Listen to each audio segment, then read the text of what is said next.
Hello guys, DBMS की tutorial series में आज हम बात करने जा रहे हैं नॉर्मलाइजेशन की। So what is normalisation, why we need normalisation. और इससे पहले मैं आपको बता दूं, नॉर्मलाइजेशन बहुत इंपॉर्टेंट टॉपिक है in terms of interview. Interview में ये 90% टाइम नॉर्मलाइजेशन पूछा ही गया है। So let's get started. So what is normalization and why we need normalization? So before reading this out, पहले मैं एक समराइज वे में बता देती हूँ। मैंने प्रीवियसली भी आपको, जब मैं डीबी में स्टार्ट किया था, तो मैंने आपको बताया था कि डेटाबेस में प्रॉब्लम होती है। जब डेटाबेस शुरू हुआ था तो डीबीएमएस में क्या प्रॉब्लम थी? रिडंडेंसी की प्रॉब्लम थी, डुप्लीकेसी की प्रॉब्लम थी, डुप्लीकेट्स वैल्यू आ जाते थे डेटाबेस में। तो उनके अगर डुप्लीकेसी होगा डेटाबेस में, रिडंडेंसी होगा डेटाबेस में, तो क्या प्रॉब्लम आएगी?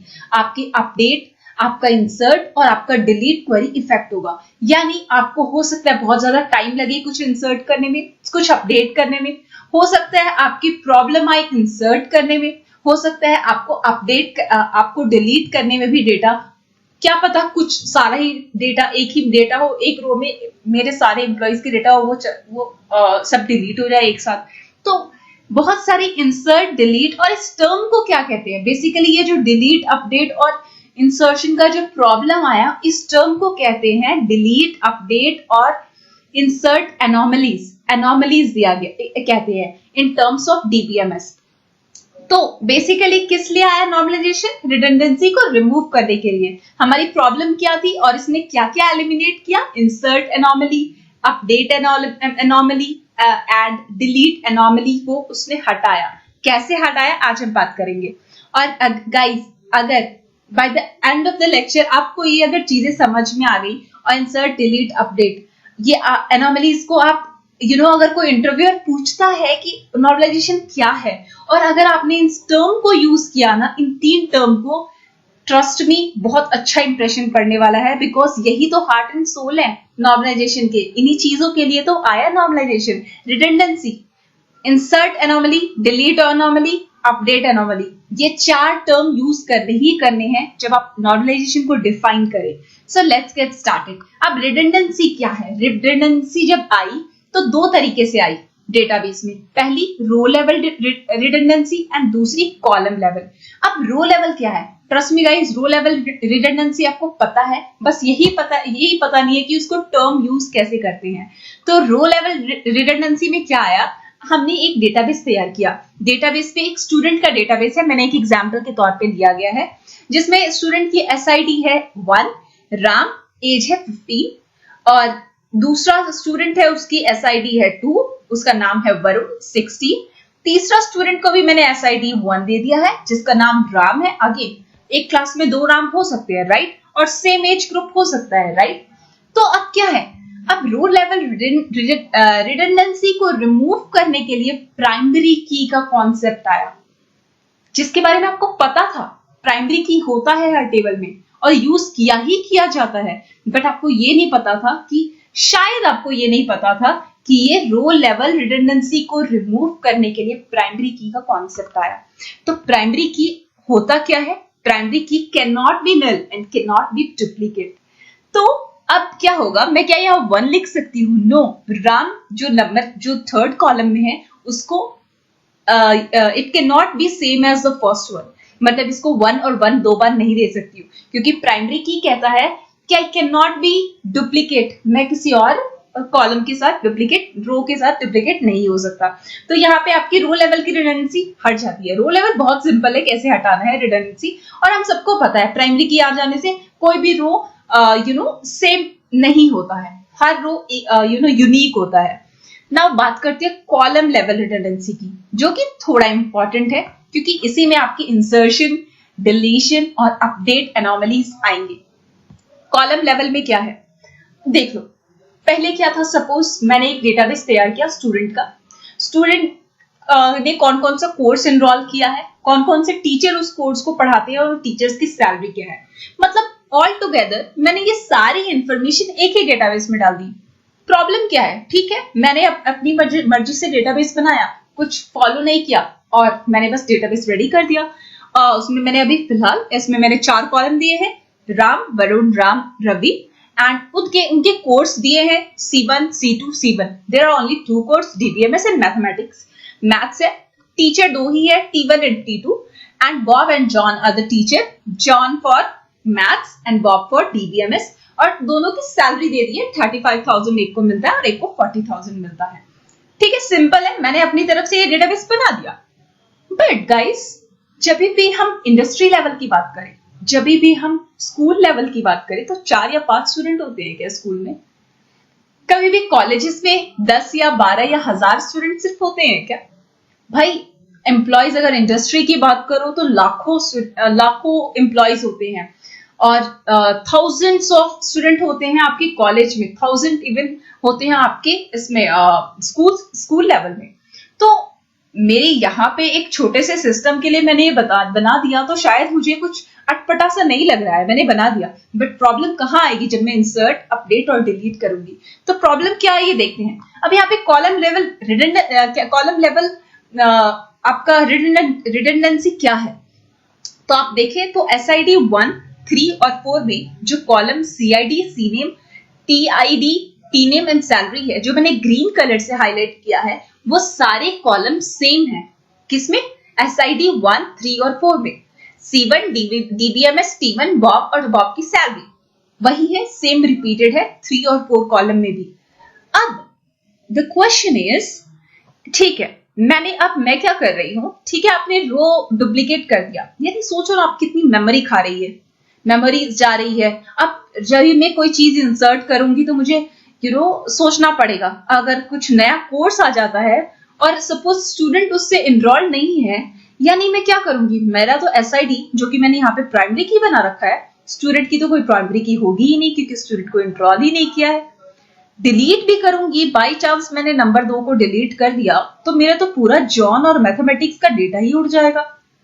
अपडेट किया, अगर सपोज एक की सैलरी मैंने अपडेट की बॉब की, तो माय गॉड, यहां तो चलो मुझे 3 जगह अपडेट करना पड़ रहा है. यानी अपडेट क्वेरी आपकी 3 बार रन होगी.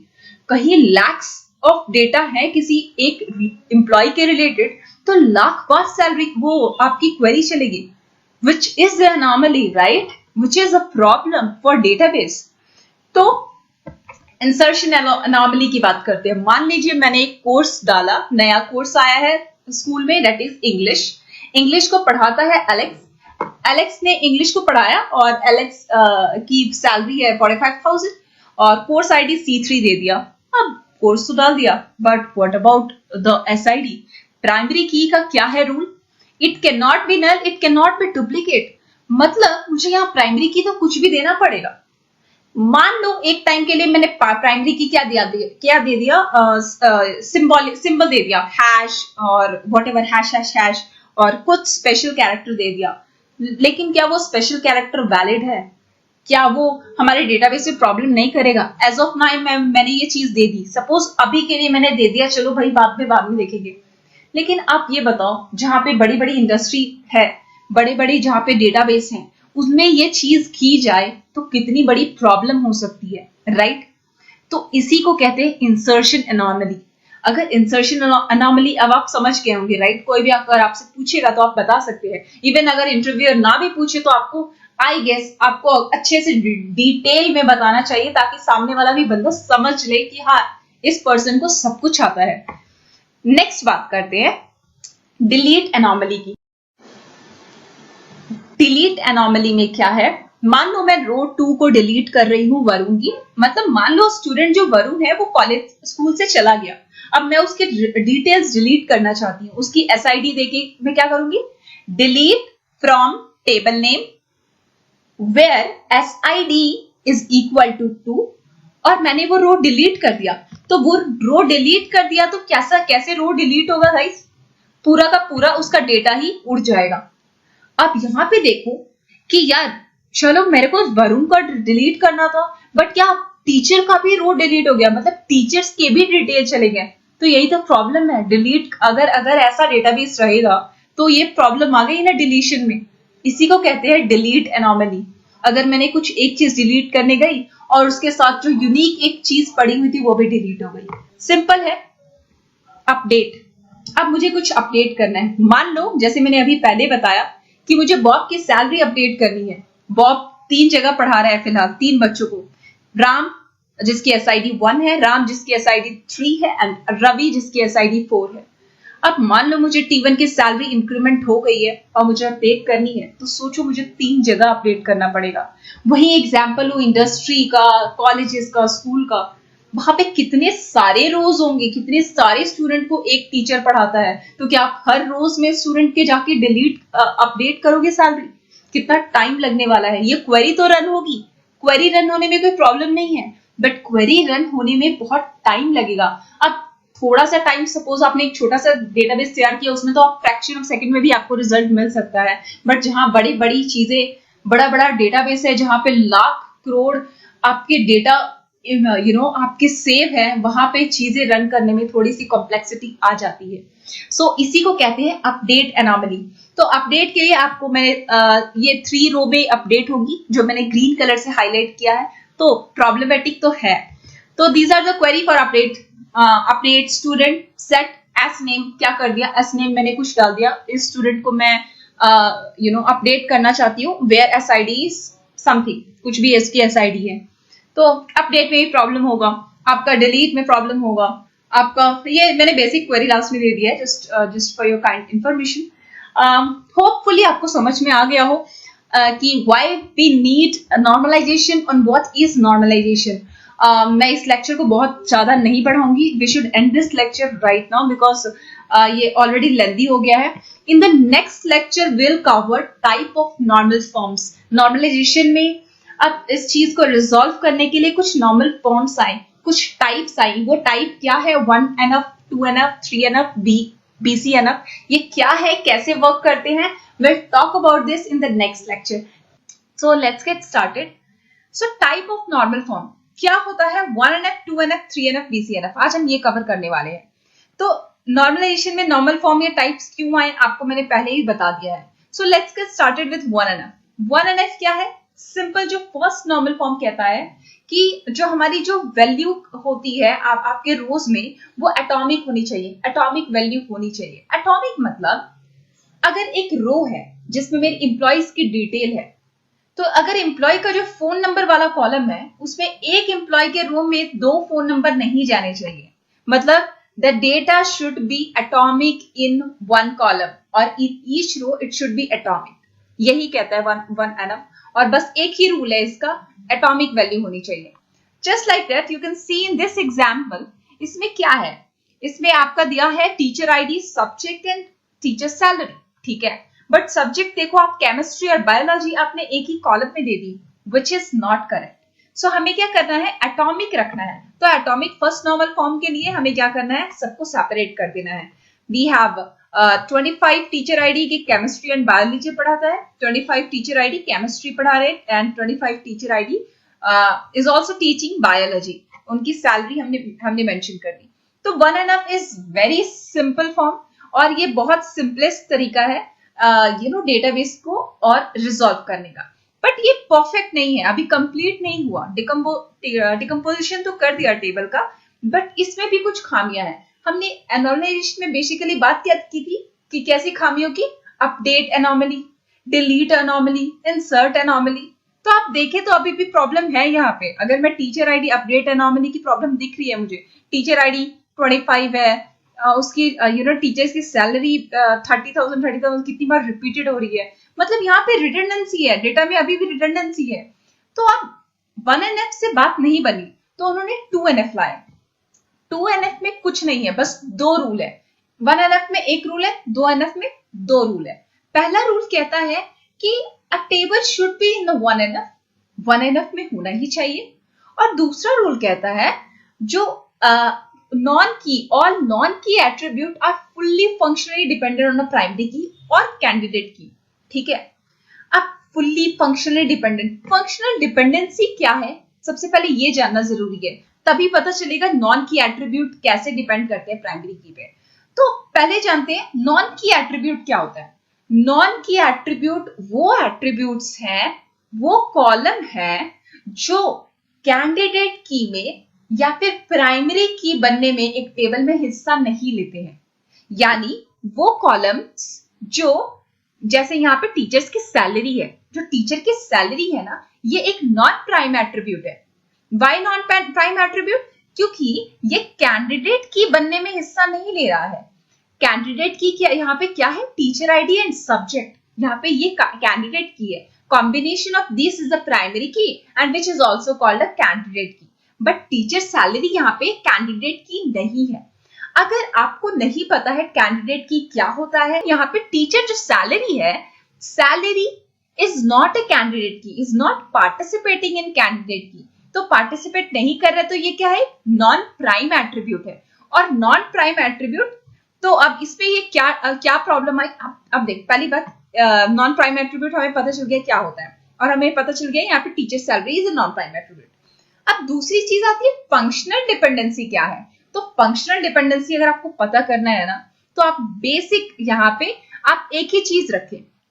पहला जो R1, if R1 dot X, X is this column means teacher ID is X and subject is suppose Y, और teacher ID is X and teacher salary is Y, some X column and Y column, दो अगर column है, अगर आपको देखना है functional dependency है या नहीं है, तो जो रोज है, रोज की वैल्यू आप मैच करो।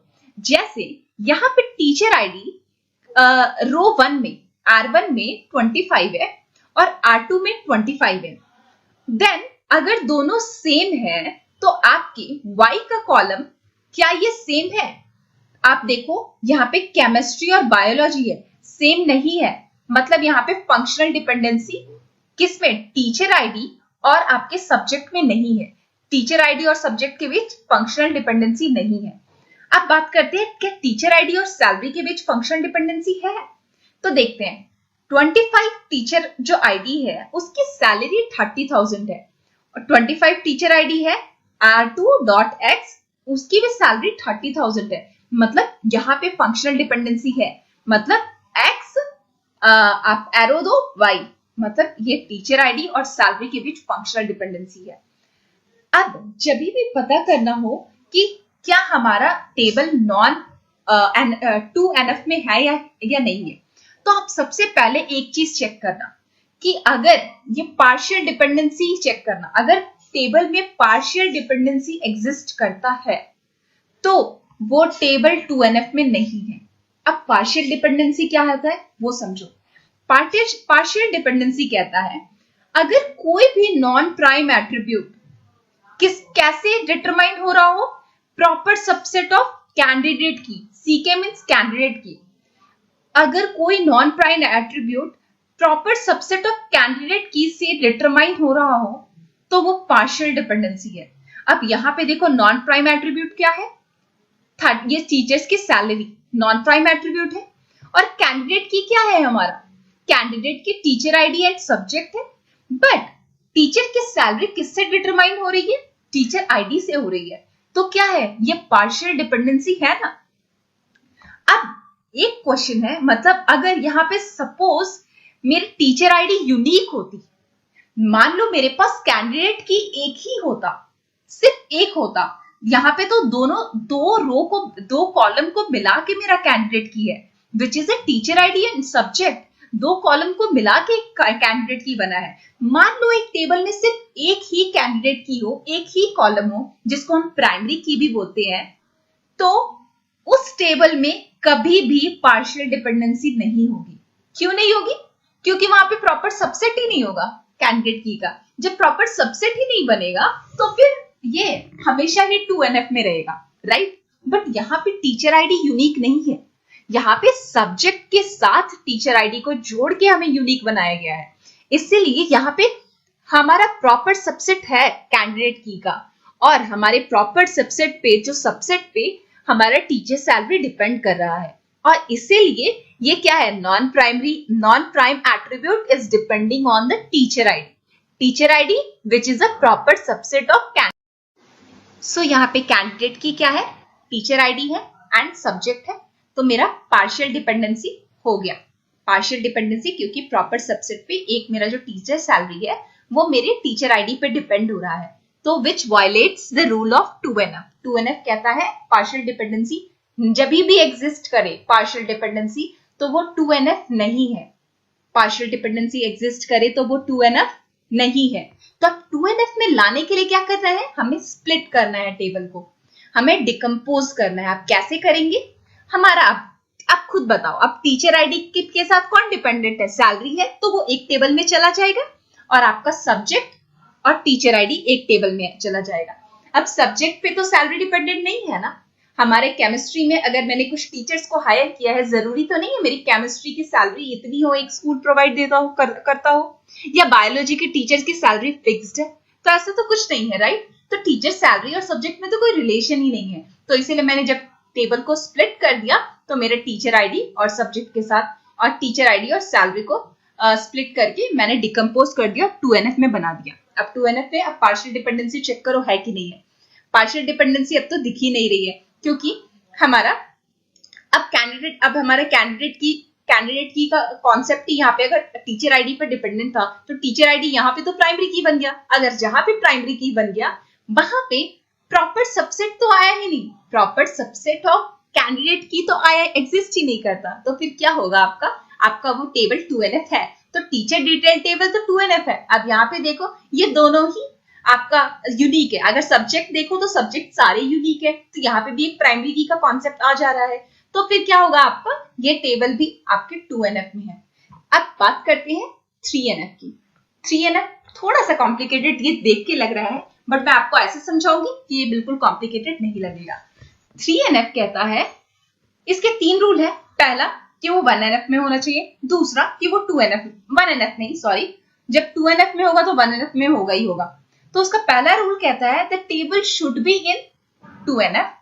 उसके बाद कहता है there is no transitive dependency for non prime attribute. अब नॉन प्राइम एट्रीब्यूट क्या है आपको पता चल गया, जो कैंडिडेट की में पार्टिसिपेट नहीं करते हैं वो सारे नॉन प्राइम एट्रीब्यूट होते हैं। अब बात करते हैं कि चलो एक एग्जांपल लेते हैं। Let's take we have only one candidate key, that is employee ID. मान लो मैंने एक टेबल लिया है जिसमें मेरी कैंडिडेट की सिर्फ एक है, एम्प्लॉय आईडी है। यहाँ पे मैंने एम्प्लॉय आईडी को प्राइमरी की बनाया है। अगर प्राइमरी की आ गया तो मुझे कैंडिडेट की बहुत सारे की जरूरत है नहीं, मेरी एम्प्लॉय आईडी ही आइडेंटिफाई कर देगी एक रो को। तो मेरे यहाँ पे अब एज ऑफ नाउ मैंने एग्जाम्पल में लिया है कि एम्प्लॉय आईडी ही सिर्फ मेरा एक ही प्राइमरी की है और एक ही कैंडिडेट की है। तो क्या होगा, मेरा ये टेबल किस में है, 2NF में है। अगर एक ही प्राइमरी की होगी तो मेरी proper subset of primary key का कॉन्सेप्ट नहीं आएगा, जिसपे नॉन प्राइम की एट्रीब्यूट पार्शियल डिपेंडेंसी चीज तो आएगी ही नहीं अगर एक ही प्राइमरी की है तो ठीक है, ये टेबल तो 2NF में है। बट ये टेबल के 3NF में है। अब 3NF में लाने के लिए कहता है कि ट्रांजिटिव डिपेंडेंसी नहीं होनी चाहिए। 2NF के लिए पार्शियल डिपेंडेंसी नहीं होनी चाहिए, 3NF के लिए ट्रांजिटिव डिपेंडेंसी नहीं होनी चाहिए। अब ट्रांजिटिव क्या होता है डिपेंडेंसी, अगर कोई नॉन प्राइम एट्रीब्यूट किससे डिटरमाइन हो रहा हो, नॉन प्राइम एट्रीब्यूट। अब देखो यहाँ पे कैसे डिटरमाइन हो रहा है। अब देखो यहाँ पे जो आपका स्टेट है, स्टेट एंड सिटी हम जिप कोड से डिटरमाइन कर। तो मैंने क्या बोला, स्टेट एंड सिटी। अगर मुझे किसी प्लेस का मुझे किसी सिटी को निकालना है, सिटी को अपडेट करना है, तो मैं जिप कोड से वो चीज इजीली आइडेंटिफाई हो सकती है। बेसिकली कोई सिटी में अगर कहीं एड्रेस पे हम कुछ चीज भेजते हैं तो जिप कोड जरूरी होता है, वो यूनिक आइडेंटिफिकेशन होता है उस एरिया का। तो एग्जैक्टली अब यहाँ पे देखो कि जिप कोड जो है वो नॉन प्राइम एट्रीब्यूट है, स्टेट भी नॉन प्राइम है, सिटी भी नॉन प्राइम है। अब ये जो सिटी और स्टेट है वो जिप कोड से आइडेंटिफाई हो सकता है। एक स्टेट अगर एक जिप कोड दिया तो क्या आप स्टेट निकाल सकते हो, या फिर जिप कोड की वैल्यू दी आप सिटी निकाल सकते हो कि उस जिप कोड पे कौन कौन सी सिटी आती है, करेक्ट, निकाल सकते हो। तो ये क्या है, नॉन प्राइम एट्रीब्यूट जो स्टेट और सिटी है किससे डिटरमाइन हो रहे हैं, एक नॉन प्राइम एट्रीब्यूट से जो कि जिप कोड है। तो यहाँ पे क्या आ गया, ट्रांजिटिव डिपेंडेंसी आ गई। ट्रांजिटिव डिपेंडेंसी आ गई तो ये 3NF में टेबल नहीं है। अब 3NF में नहीं है तो 3NF में लाने के लिए हम क्या करेंगे, हम टेबल को डिकम्पोज करेंगे। पहली बात, आप डिकम्पोज करने से पहले इसकी प्रॉब्लम सुनो। अब जब भी हम अपडेट करेंगे, मान लो मैंने जिप कोड अपडेट किया, मैंने बॉस्टन की जो जिप कोड है उसको अपडेट किया, तो मुझे कितनी जगह अपडेट करना पड़ेगा। एक एम्प्लॉय जो बॉस्टन में रहता है चेन्नई बोस्टन से कितने सारे एम्प्लॉइज आते होंगे, अगर 500,000 एम्प्लॉइज होंगे तो मुझे 1000 प्लेसेस पे वो चीज अपडेट करनी पड़ेगी। तो ये क्या कौन सी एनोमली है, अपडेट एनोमली यहाँ पे आ गई, रिडंडेंसी आ गई। तो यही सी चीजों को तो हटाने के लिए ही एनएफ आया है, नॉर्मलाइजेशन फॉर्म आए हैं। तो ये 3NF क्या करेगा, उस चीज को और रिड्यूस करेगा, यानी उस चीज को और स्ट्रिक्ट बनाएगा। तो स्ट्रिक्ट बनाने के लिए क्या किया, मैंने यहाँ पे कुछ इंफॉर्मेशन दिया है सुपर की, कैंडिडेट की के बारे में, आपको पढ़ना है तो पढ़ सकते हैं। वैसे मैंने वो चीजें हर चीज कवर कर दिया है। तो मेरी क्या होती है, स्टेट और सिटी किस पे डिपेंडेंट है, जिप कोड पे डिपेंडेंट है। तो मैं जिप कोड को एक प्राइमरी की बना के एक अलग टेबल बना लू, ठीक है। तो ये क्या हो गया, ये मेरा 3NF हो गया, 3NF हो गया ना। जिप कोड क्यों 3NF हो, अब यहाँ पे देखो नॉन प्राइम एट्रीब्यूट, अब नॉन प्राइम एट्रीब्यूट पे डिपेंडेंट नहीं रहा। अब मेरी जिप कोड से इजीली आइडेंटिफाई हो सकती है उसका स्टेट और उसकी सिटी। अब देखो क्या सिटी स्टेट पे डिपेंडेंट होता है, मान लो एक स्टेट में मतलब दो स्टेट में एक ही जैसे सिटी का नाम हो, पॉसिबिलिटी है। तो हम यहाँ पे ये नहीं कह सकते हैं स्टेट और सिटी से हमें एक दूसरे पे नॉन प्राइम एट्रीब्यूट ये एक दूसरे को डिटरमाइन कर सकते हैं, नहीं कर सकते हैं। मान लो आज मैं एक प्लेस पे रह रही हूँ, उसका नाम ABC है, मान लो किसी और स्टेट में भी वो प्लेस का नाम ABC है, पॉसिबिलिटी है। यूनिक आइडेंटिफिकेशन क्या है, उनका जिप कोड, यही यूनिक है। इसलिए अब ये टेबल मेरा 3NF में बन चुका है। एम्प्लॉय टेबल देखो, एम्प्लॉय टेबल में एम्प्लॉय आईडी है, एम्प्लॉय नेम है, जिप कोड है। तो ये तो अब 3NF बन ही गया। एम्प्लॉय आईडी मेरी यूनिक आइडेंटिटी है, यहाँ पे प्राइमरी की है, अब ये 3NF में स्प्लिटेड हो गया। Hope you guys understood this 1NF 2NF 3NF। मैंने बहुत बेसिक तरीके से समझाने की कोशिश की है। आपको अगर कोई भी क्वेश्चन हो, you can post your question in the comment section. मैं BCNF अभी कवर नहीं कर रही क्योंकि BCNF is nothing but 3.5 NF, 3NF है 3.5 NF है। अगर मैं अभी कवर कर दूं तो थोड़ा सा हो सकता है आपको कंफ्यूजन हो जाए। पहले आप इस चीज को पढ़ो, इस चीज को रिवाइज करो, फिर BCNF पे आना। और मैं BCNF लेती हूँ अपने नेक्स्ट लेक्चर में। सो अगर आपको ये चीज समझ में आ गई हो, अगर आपको कोई भी क्वेश्चन हो, you can post your question in the comment section. So thank you for watching. अगर आपने मेरे चैनल को सब्सक्राइब नहीं किया है तो guys please go ahead and subscribe to my channel. मैं आपको बहुत अच्छे से इंफॉर्मेशन अपडेट देती रहूंगी रिगार्डिंग द कंपनीज रिक्रूटमेंट और कैसे इंटरव्यू को क्रैक करना है। मैं टिप्स एंड ट्रिक्स बताती रहूंगी साइड बाय साइड। मेरे ये लेक्चर्स चलते रहेंगे जो सिर्फ इंटरव्यू पॉइंट ऑफ व्यू से है, जिसमें आप इजिली क्रैक कर सकते हैं। आपको कैसे बताना है इंटरव्यू में वो आप इजिली देख सकते हैं मेरे वीडियोस में। और रही बात, एक और चीज बताना चाहूंगी जो कि सबसे मोस्ट इंपॉर्टेंट है गाइस, नॉर्मलाइजेशन बहुत इंपॉर्टेंट टॉपिक है इंटरव्यू पॉइंट ऑफ व्यू से। मान लो BCNF तक चीजें नहीं भी जाती है, 1NF 2NF 3NF कोई पूछता ही पूछता है, ठीक है। आपको what is normalisation, why we need normalisation, ये तो बहुत बहुत इंपॉर्टेंट क्वेश्चन है। अगर आपने वो वीडियो नहीं देखा है व्हाट इज नॉर्मलाइजेशन का, तो आप जरूर देखें, आपको बहुत इजीली चीजें समझ में आने वाली है। So thank you guys, thank you for watching. Hi guys, welcome back to my channel. So DBMS के इस ट्यूटोरियल सीरीज में आज हम बात करने जा रहे हैं BCNF की। सो 1NF 2NF 3NF नॉर्मलाइजेशन का जो फॉर्म है, इसको मैंने ऑलरेडी अपने प्रीवियस लेक्चर में कवर किया हुआ है। और what is normalisation, why we need normalisation, ये भी मैंने एक लेक्चर में कवर किया है। अगर आपने नहीं देखा है तो please go ahead and watch that video. मैं लिंक डिस्क्रिप्शन बॉक्स में दे दूंगी। Now BCNF क्या है? So before proceeding, let me introduce myself. Hi guys, my name is Amita Singh and I'm a full stack developer working in Verizon. अगर आपने मेरे channel को subscribe नहीं किया है तो आप मेरे चैनल को प्लीज सब्सक्राइब करें, बिकॉज आपको मेरे चैनल पे कंपनीज के इंटरव्यू प्रोसेस, उनके रिक्रूटमेंट से रिलेटेड बहुत सारी इंफॉर्मेशन मिलती रहेंगी। प्लस साइड बाय साइड मैं इंटरव्यू पॉइंट ऑफ व्यू से वो सारे टॉपिक्स कवर कराती हूँ जो एक इंटरव्यू में पूछे जाते हैं, और you can easily crack any interview if you'll go through my tutorials and my videos. So let's get started. So BCNF पे चलते हैं। So आपको पता है मैंने what is normalization, why we need normalization, redundancy क्या है, row level, column level, insertion anomaly, delete anomaly, ये सब मैंने कवर कर लिया है। Type of normal form 1NF 2NF 3NF सब किया है कवर मैंने। तो अभी मैं आपको बताती हूँ कि 3NF का ही पार्ट है BCNF, यानी 3NF का एडवांस्ड वर्जन है BCNF। तो 3NF में एक चीज हमने नोटिस की थी कि no transitive dependency for non prime attribute, हम समझ गए थे। लेकिन एक और चीज 3NF कहता था कि x अगर y x की क्या डिटरमाइन करता है, y को डिटरमाइन करता है, तो x इज अ सुपर की और y is a prime attribute. तो यहाँ पे और वाली कंडीशन है, x सुपर की होना चाहिए और y आपका प्राइम एट्रीब्यूट हो या कुछ भी हो, ठीक है, आपका non prime attribute should not determine non prime attribute, बस यही चीज नहीं होनी चाहिए, बाकी सारी चीज पॉसिबल है। तो एक्स मे और may not be a super की, मतलब एक्स कैंडिडेट की भी हो सकता है, और या फिर आपकी वाई जो है, अगर एक्स आपका सुपर की है तो Y could be prime attribute और नॉन प्राइम एट्रीब्यूट, कुछ भी हो सकता है। तो ये 3NF है। लेकिन 3NF के ड्रॉबैक और इसको बहुत स्ट्रिक्ट वर्जन बनाने के लिए BCNF आया। BCNF भी बहुत सिंपल है, बस ये सिंपल से क्या कहता है कि जो आपका टेबल है वो 3NF में होना चाहिए, और उसके साथ साथ जो आपका x डिटरमाइन फंक्शनल डिपेंडेंसी में जो आपका x डिटरमाइन y है, तो x इज द सुपर की of the table. x is the super की बोलूं या x must be a super की ऑफ द टेबल। x यही बस डिफरेंस है कि वहां पे x मे और may not be a super की, वो कैंडिडेट की भी हो सकता है, बट वहां पे बस एक ही चीज बताई गई थी, आपकी non prime attribute can not determine a non prime attribute, बस यही चीज था।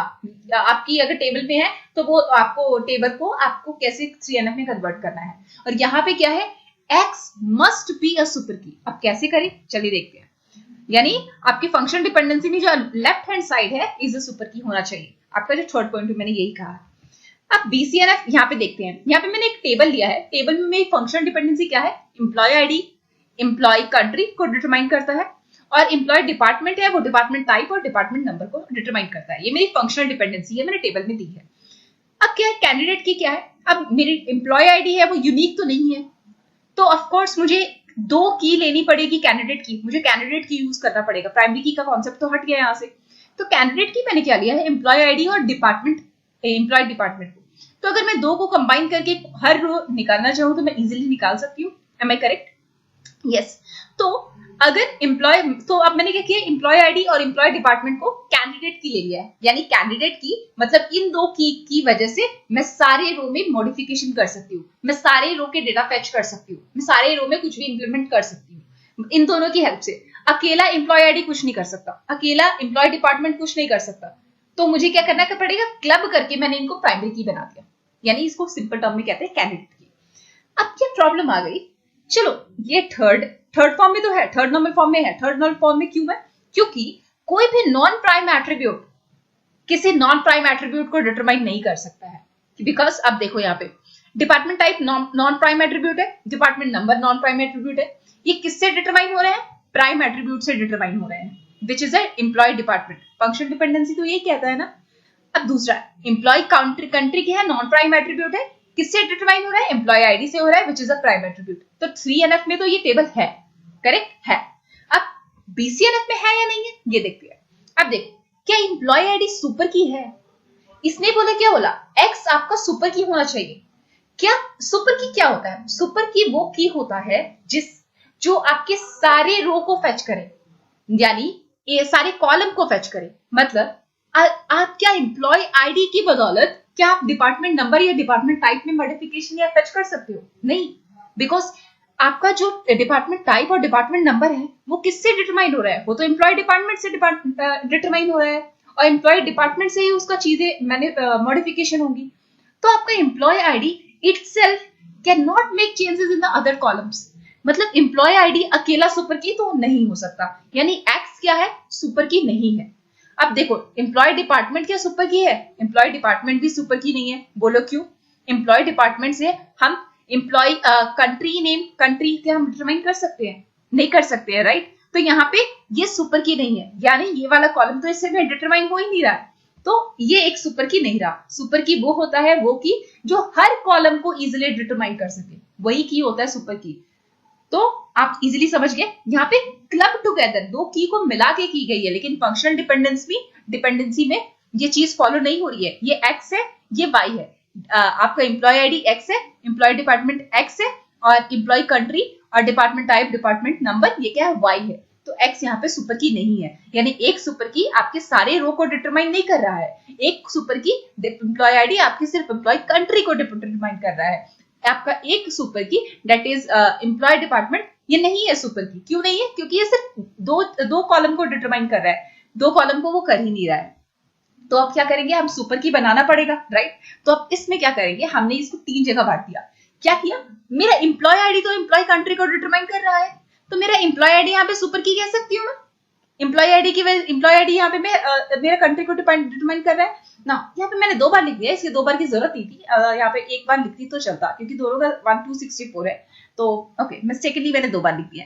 अब बात करते हैं, सॉरी, अब देखो employee ID and employee department which is the candidate key, और कैंडिडेट की क्या है, तो फिर यहाँ पे ये मेरा क्या है, ये सुपर की है।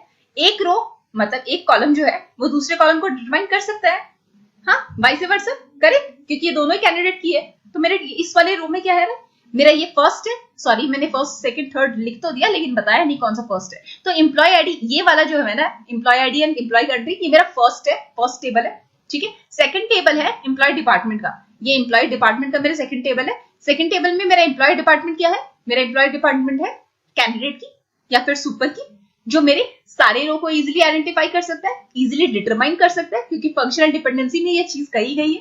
और मेरा तीसरा टेबल है जो कि जिसमें मेरी दोनों कैंडिडेट की है, एम्प्लॉय आईडी और एम्प्लॉय डिपार्टमेंट, तो ये भी मेरी सुपर की है, ठीक है। इनमें से कोई भी मेरी सुपर की बन सकती है, दोनों ही मेरी सुपर की है। तो यहाँ पे सुपर की का कॉन्सेप्ट आ गया, यानी मेरी एक्स क्या है, एक्स यहाँ पे सुपर की है, एम्प्लॉय आईडी सुपर की है for table number 1, employee department super key है for table number 2 and for table number 3 मेरी दो सुपर की है। तो बस बीसीएनएफ में यही चीज कही गई कि मेरा एक्स जो है ना, फंक्शनल डिपेंडेंसी में जो एक्स है, it must be a super की, वाई जिसको डिटरमाइन, जिससे वो वाई डिटरमाइन कर रहा है।